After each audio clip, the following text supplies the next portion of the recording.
13 janvier 2011, exactement. Parce qu'en fait, j'ai toujours adoré le dessin de presse, mais en dictature, c'est pas possible. Enfin, ça existait, mais il parlait de balles, météo, etc. Dans les journaux, il n'y avait pas vraiment de critique ou de moyen de me remettre en question l'ordre établi. Ben Ali, il était là et bien là, et sa police était bien là. On était hyper censuré, Internet était censuré. Donc on ne pouvait pas accéder à tous les sites complets. J'ai par exemple un copain dessinateur de presse qui vivait en France, qui a créé un blog politique, lui il faisait ses dessins et des textes contre le régime de Ben Ali. Et ben, la police a arrêté une activiste pensant que c'était elle qui dessinait. Et donc il a dû continuer à produire des dessins sur son site. Donc bien prouver que c'était pas elle et qu'il puisse la libérer. Donc c'était vraiment assez compliqué de pouvoir s'exprimer librement sans aller en prison, quoi. Et ça, c'était valable pour tout le monde. Donc moi je dessinais, je peignais, j'essayais de, à travers les titres de mes peintures, à travers des trucs de sous-entendre, par métaphore, tout, mais bon, c'était pas ça, quoi. Et j'admirais des dessinateurs comme Plantu, comme Ciné, j'avais découvert Daumier quand j'étais adolescent, enfin tout ça me faisait rêver, mais la frustration de ne pas pouvoir s'exprimer était là et bien là. Et donc en janvier 2011, mouvements sociaux, les gens sortaient dans la rue et on avait tous envie de nous exprimer. Et moi, le seul moyen d'expression, c'est le dessin. Et je tente de faire de mon aussi. Et un soir, Ben Ali nous fait un discours à la télé. C'était le 3e discours, parce qu'il en a fait plein pour calmer la colère de la rue. Il faut dire que la police tirait à balles réelles sur les manifestants. C'était assez dingue, quoi. On a l'impression d'être en guerre, il a instauré le couvre-feu. Et donc le 13 janvier, il fait un discours en tunisien, puis en arabe littéraire, qui est vraiment se rapprocher, soi-disant. Et d'ailleurs, il a été conseillé par Seguela pour ce discours. Et donc il nous disait, je vous ai compris, c'est pas de ma faute, on m'a trompé, je n'étais pas au courant, tout ça, blablabla. Il nous disait qu'il allait baisser le prix des denrées alimentaires de base, qu'il n'allait pas se représenter aux élections suivantes, parce qu'il faut dire que ça faisait quand même 23 ans qu'il était là, il gagnait toujours avec 99% de voix. C'était fort. Des fois il faisait 96 pour que ça paraisse plus crédible. Et donc, juste après ce discours, peut-être que ça va vrai, peut-être. Bon, moi, j'y croyais pas une seconde. Qu'on diffuse à la télé des images de ses partisans sur la ville à Bourgogne, l'artère principale de Tunis, et ses partisans qui l'acclament et qui disent ouais, c'est super, tout va bien, alors qu'on est en couvre-feu, enfermés à la maison, ces gens-là, comment auraient-ils être dehors? Donc, je sais pas, je pense que c'était l'humiliation de trop, parce qu'en dictature, on est humilié en permanence, notre intelligence est insultée tout le temps. Et donc, je sais pas, j'ai commencé à dessiner, j'étais avec mon mari, mon beau-frère, j'aime pas voir les gens que j'aime tristes, donc j'aime bien les faire sourire avec des petits dessins. J'ai toujours fait des petits dessins rigolos pour me sortir de situations compliquées avec mes parents, les profs, etc. Bon, j'ai fait des petits dessins, j'ai créé un profil sur Facebook où j'ai invité ma famille, mes amis, voilà, une vingtaine de personnes, et je leur ai envoyé les dessins, voilà, qui me souvient un peu, alors c'était vraiment pas le moment. Et eux ont partagé les dessins, leurs amis ont partagé, il y a eu un effet boule de neige énorme. Et en une semaine, il y avait 1500 personnes, 1000, 3000, 10 000, 15 000, 30 000, enfin, un truc énorme. Et j'ai vu l'impact que ça avait. Et surtout, je continuais à dessiner parce que sous mes dessins, les commentaires étaient souvent beaucoup plus marrants que mes dessins eux-mêmes. Donc je rigolais aussi. Et on avait tous besoin de rire dans ces moments-là, même si c'était très compliqué. Donc, j'ai continué à publier mes dessins, mais en fait, vraiment dans l'instantané. Le truc, c'est que je pense que les réseaux sociaux, à ce moment-là, c'était génial parce que voilà, on pouvait réagir sur le moment, dire ce qu'on vivait sur le moment. Et donc, je publiais mes dessins, sachant qu'on vivait tous un peu les mêmes choses, les comités de quartier, les barricades, le fait d'avoir des difficultés à acheter du pain, voilà, la violence, tout ça. Et je publiais mes dessins au fur et à mesure. Et je me retrouve parmi vous aujourd'hui. C'est dingue, c'est un rêve d'enfant que j'ai pu accomplir. Donc depuis, je continue à publier mes dessins sur les réseaux sociaux. Et je travaille avec le journal Ciné Mensuel en France, avec le Courrier International. En Tunisie, on avait créé un site satirique, maintenant il n'existe plus, mais c'était une plateforme d'expression. Ce qui est génial, voilà, les 6 premiers mois après la Révolution ont été moi, c'est la parenthèse enchantée, quoi. Parce qu'on était libre totalement. C'est ce qu'on voulait. Au niveau du graffiti aussi, on est allé visiter toutes les maisons du clan Ben Ali, des Trabelsi, de la belle famille, parce qu'ils avaient abandonné leur palais pour se réfugier en Arabie Saoudite, au Qatar et ailleurs. Donc les maisons étaient à la disposition de la population. Et donc avec le collectif de graffeurs avec qui je travaillais, on s'est dit le meilleur endroit pour faire passer des messages politiques, c'est dans ces maisons parce qu'elles sont visitées par la population. Donc on est parti leur refaire la déco. C'était assez jouissif. Puis ensuite arrivent les élections d'octobre 2011 et le parti islamiste obtient une majorité relative à l'Assemblée. Et là, là on a déchanté quand même. Et j'ai continué à dessiner justement pour montrer les travers aussi du parti islamiste qui, sous couvert de morale, etc., faisait exactement les mêmes bêtises que les autres partis politiques et privilégier leur intérêt plutôt que l'intérêt général. Et donc on a eu des soucis, les artistes, les intellectuels, les universitaires, les gens en général, durant cette période entre 2012 et 2015, parce que les tentatives de nous faire taire à nouveau étaient présentes et ultra présentes. Tous les jours, on a eu beaucoup de soucis. En 2012, lors d'une expo, des salafistes ont attaqué l'exposition. Et en plus, non seulement, nous on exposait des travaux d'artistes, de jeunes artistes, et forcément, les islamistes étaient présents dans beaucoup d'œuvres, parce qu'on témoignait aussi d'un vécu ces artistes-là, donc on parle de ça. Et alors ils sont venus, et évidemment ils viennent, ils voient un tableau où il y a un salafiste en colère, et ils me disent c'est le prophète. Je dis non, c'est toi. Mais non, ils ne comprennent pas. Donc ils sont venus quand même attaquer l'exposition. Après ils ont brûlé des œuvres et tout. Mais le pire dans tout ça, c'est que le ministre de la Culture a porté plainte contre nous pour trouble à l'ordre public. Donc on était super interdits à cette période-là. Ça a été assez compliqué, mais je pense que c'est ce qui pousse aussi à se battre. Et puis avant la Révolution, on ne connaissait pas le goût de la liberté, donc on ne savait pas ce qu'on perdait. Après, on y a goûté et c'est délicieux. Et ça va. Donc c'est un peu compliqué de faire taire à nouveau, quoi. Donc il y a beaucoup de gens, beaucoup de jeunes, beaucoup de femmes en Tunisie qui se battent pour leurs droits, pour leur liberté, et qui ne veulent surtout pas retomber dans une autre dictature. Donc voilà, j'essaie de faire des dessins sur plein de thèmes.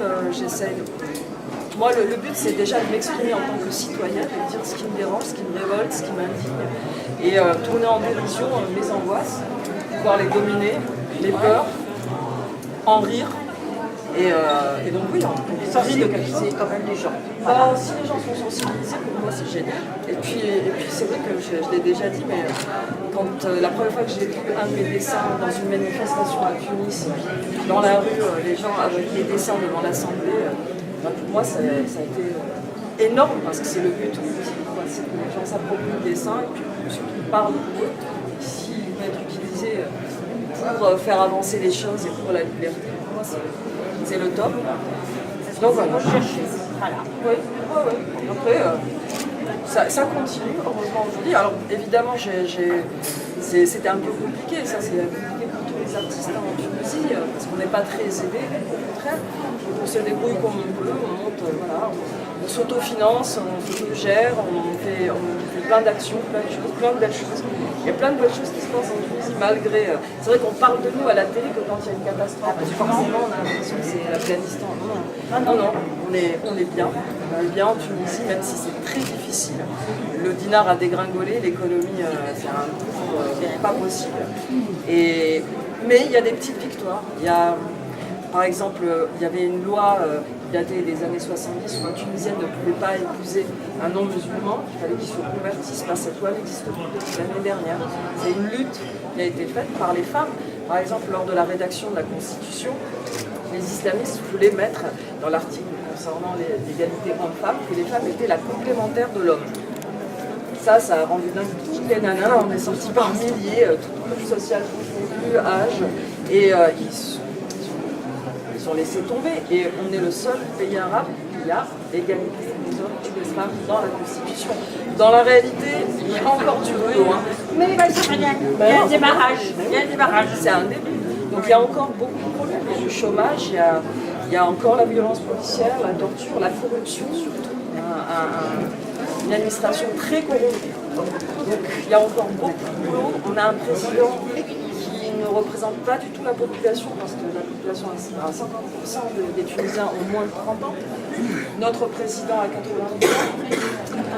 Donc ouais, c'est un peu compliqué, mais on a des élections dans 2 ans, donc on y croit. Et puis là, dernièrement, il y a eu des élections municipales. C'est les premières élections municipales libres.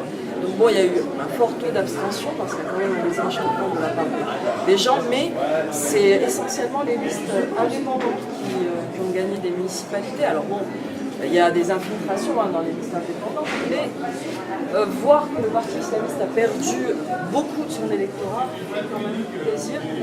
Et donc ça bouge, c'est encore en gestation, ça fait même pas 7 ans qu'il y a eu cette révolution, et donc il faut que les mentalités évoluent, et les révolutionnaires aussi, parce qu'on a eu un flic dans la tête pendant des années, et on ne va pas enlever le flic pour mettre un religieux à la place, quoi. Donc ça prend du temps, mais moi j'y crois. Quand je vois la jeunesse en Tunisie, elle me donne de l'espoir. Peut-être que, je ne sais plus quel humoriste disait ça, disait qu'il était un pessimiste joyeux. Je crois que voilà, je suis à peu près dans ça. J'y crois, mais on verra. Donc avec l'humour, je me dis que l'humour c'est quand même une main tendue vers l'autre, même s'il n'est pas d'accord avec nous. Si j'arrive à faire rire quelqu'un qui est en d'accord avec moi, je ne dis pas que je vais le faire changer d'avis, mais au moins sourire, on abat les murs quoi, qui sont entre nous, et on va peut-être avancer. Donc voilà, en gros, l'idée. Mais si vous voulez que je vous parle de certains dessins en particulier, je peux, si vous avez des questions. Je suis là. Hier soir, tu disais qu'il y avait une caricature qui passait en Tunisie et qui avait été refusée en Belgique. Oui, par exemple, oui, j'avais une exposition avec un dessinateur belge qui s'appelle Jacques Soumou, et qui, c'était 2 ans après la Révolution. Le thème de l'expo, c'était Printemps arabe 2 ans après. Et donc on a fait une affiche où en fait il y a 2 barbus qui tiennent une bombe avec 2 mèches, c'est des joyeux anniversaires, on fait péter le champagne. Bon, à ce moment-là il y avait la guerre au Mali, il y avait quand même une prise d'otage à la plateforme pétrolière Venas, en Tunisie on avait des attentats, c'est une réalité, mais c'était dans l'expo devait se tenir à Molenbeek. Moi je vais toujours dans les endroits et donc on nous a dit non, ça risque d'être considéré comme une islamophobie, etc. Je m'y attendais, moi je fais pire chez moi quoi. Donc finalement ils ont affiché nos signatures, mais nous on a quand même fait circuler le dessin avec son rond, et tous les journalistes qui sont publiés dans les journaux, donc on peut faire passer les choses. De toute façon, il y a toujours une frilosité, mais je crois qu'il faut dépasser cette frilosité. Il ne faut pas avoir peur, parce que la peur, ça paralyse, quoi. On ne fait plus rien quand on a peur. Donc il faut... Enfin, c'est vrai que ça m'a étonné de voir ça en Europe et pas chez moi. Mais en règle générale, de toute façon, même toujours, il n'y a aucun dessin qui plaira à tout le monde. Hein. Aucun dessin. Et si on doit s'attendre à que ça plaise à tout le monde, non, ça n'existe pas. Je ne connais pas de dessin qui plaise à tout le monde. Et heureusement, d'ailleurs, moi, sur ma page sur Facebook, il y a plein de gens qui ne sont pas d'accord, qui dans les commentaires s'engueulent un peu et tout. Mais moi, je trouve ça très sain, quoi, que tout le monde ne soit pas d'accord, parce que j'ai tellement vécu dans la pensée unique qu'on pense différemment. C'est très simple. On peut parler de tout, mais pas n'importe qui. On peut rire de tout, mais pas avec n'importe qui. C'est vrai. Mais il faut essayer. C'est possible. Mais ça dépend du moment. Mais c'est vrai que... Oui, il y a des jours où je n'ai vraiment pas envie de faire un dessin rigolo, et puis les dessins ne sont pas forcément rigolos. Ça dépend vraiment de l'humeur. Et c'est pour ça que mon premier bouquin, je l'ai appelé Les Chroniques de la Révolution, parce que je parle vraiment de mon quotidien. Donc il y a des jours où voilà, je ne suis pas bien et je n'ai pas envie de rire, et je fais un dessin sérieux. D'autres jours où j'ai envie de faire un dessin rigolo, point, juste pour rire, pas sérieux du tout, qui ne fait pas réfléchir du tout. Et si j'arrive à faire un dessin qui fait rire et réfléchir, alors là c'est le top du top.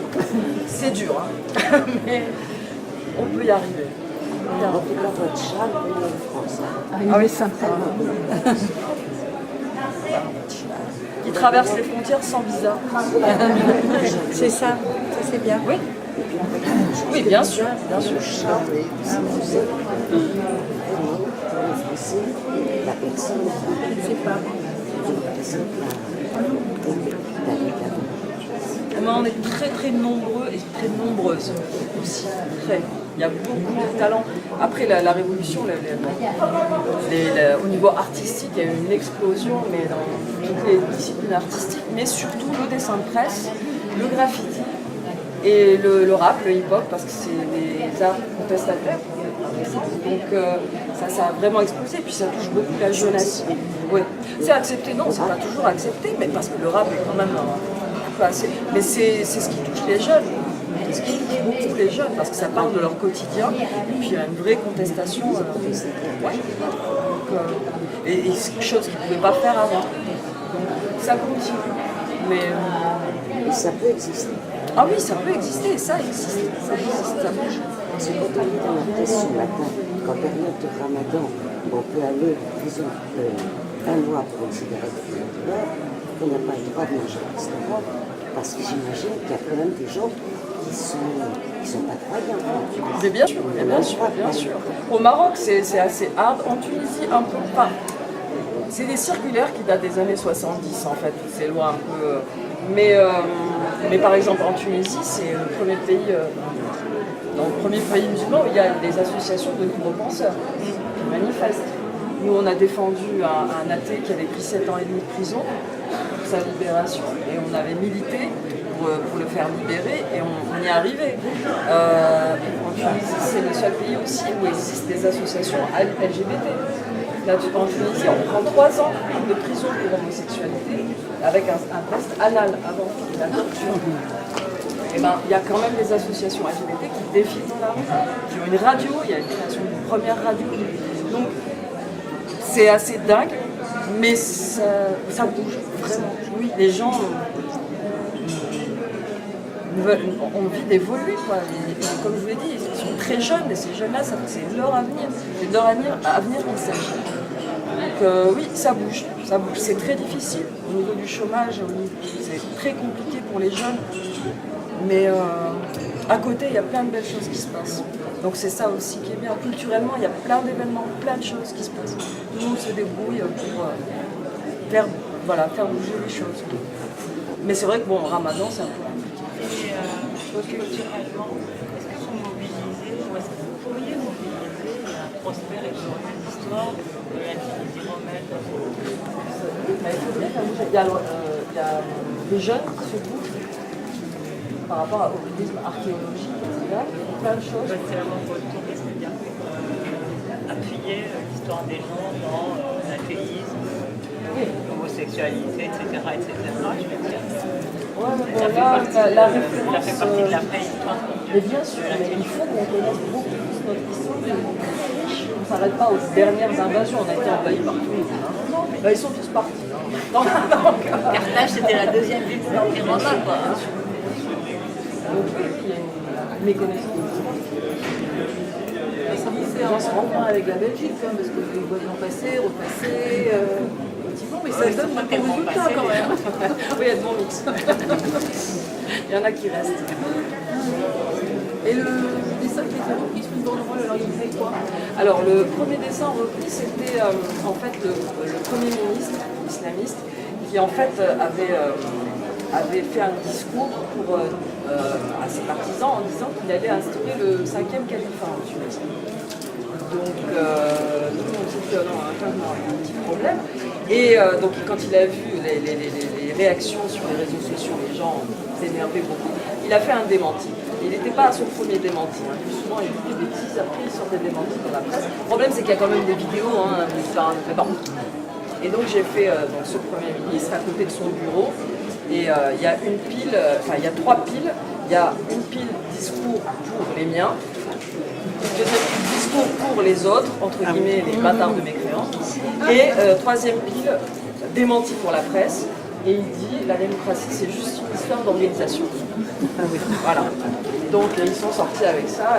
Ça, c'est le tout premier. Après, il y a eu beaucoup de dessins féministes que j'ai vus. Et j'ai même vu un dessin dans une manifestation en France, une manifestation d'étudiants suite aux européennes où le Front National avait eu pas mal de sièges, je crois. Et il y avait un de mes dessins dans la manif où un des chats dit oui, le Front National a eu je ne sais pas combien de pourcentage de voix, et l'autre, le chat, qui répond oh pétain. Donc voilà. Donc j'ai vu ce dessin, et là j'étais très fière aussi de voir ce dessin défiler en France. Et j'ai même une jeune femme en Tunisie qui s'était tatouée un de mes dessins. Ça, même moi je ne le ferai pas. Peut-être plusieurs. Il y aurait l'embarras du choix, en fait, c'est ça. Oui, elle s'est fait tatouer la nana qui fait ça. Ah oui, j'ai vu ce Voilà. là. Je l'avais remarqué.